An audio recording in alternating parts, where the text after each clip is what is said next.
আজকের এই ভিডিওতে আমরা শুধুমাত্র 10 টাকা দিয়ে 5টা খাবার খাওয়ার চেষ্টা করব। এখন তো এমন অবস্থা 10 টাকা দিয়ে 1 কাপ চা আর 2টা বিস্কুটও পাওয়া যায় না। তবুও দেখি আমরা কি 10 টাকা দিয়ে পেট ভরাতে পারি কি না। আর এই ভিডিওতে আছে আরও একটি টাস্ক, আর ওই টাস্কটা হলো আমাকে একটা দোকান থেকে একটা খাবারই খেতে হবে, 2টা খাওয়া যাবে না। এর মানে হলো আমাকে 5টা আলাদা আলাদা দোকান থেকে 5 ধরনের খাবার খেতে হবে। তো চলো দেখা যাক আমরা কি 10 টাকা দিয়ে আদৌ কোনো কিছু খেতে পারি কি না।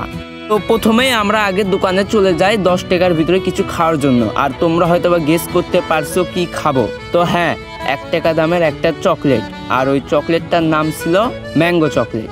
তোমরা হয়তো বা এখন ভাবতেছো চ্যালেঞ্জটা তো খুবই সহজ, 10 টাকার ভিতরে 2-1 টাকার খাবার তো অনেক পাওয়া যায়। কিন্তু তোমাদেরকে যদি এখন আমি বলি 2 টাকা দিয়ে আমরা সিঙ্গারা খাবো, তোমরা কি এটা বিশ্বাস করবে? তোমরা বিশ্বাস করো আর না করো, এই সিঙ্গারার দাম কিন্তু মাত্র 2 টাকা। আর এটাই সেই কাঙ্ক্ষিত সিঙ্গারা। আর আমার কাছে মনে হয়েছে 2 টাকা সিঙ্গারা হিসেবে এটার মান খুবই ভালো। এটাই সেই 2 টাকা যেটা সিঙ্গারার মূল্য। আর আমাদের কিন্তু 2টা খাবার খাওয়া কমপ্লিট। এরপরে আমরা কিছু দোকানে গেলাম আর তাদের জিজ্ঞাসা করলাম এখানে কি 2 টাকা বা 1 টাকার ভিতরে কোনো খাবার পাওয়া যাবে।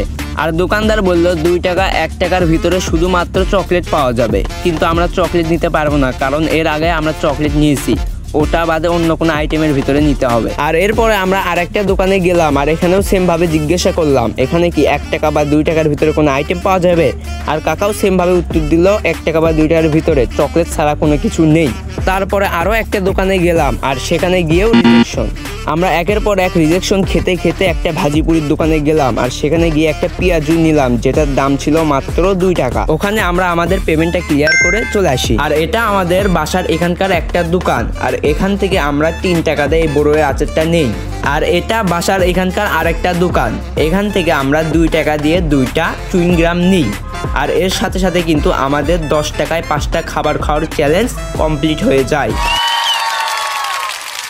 তো ইয়াপ গাইস, আজকের ভিডিও এইটুকুই। আর হ্যাঁ, আমি কিন্তু চ্যালেঞ্জটা কমপ্লিট করে ফেলেছি। এরপরে তোমরা কি চ্যালেঞ্জ দেখতে চাও সেটা কমেন্টে অবশ্যই জানাবে।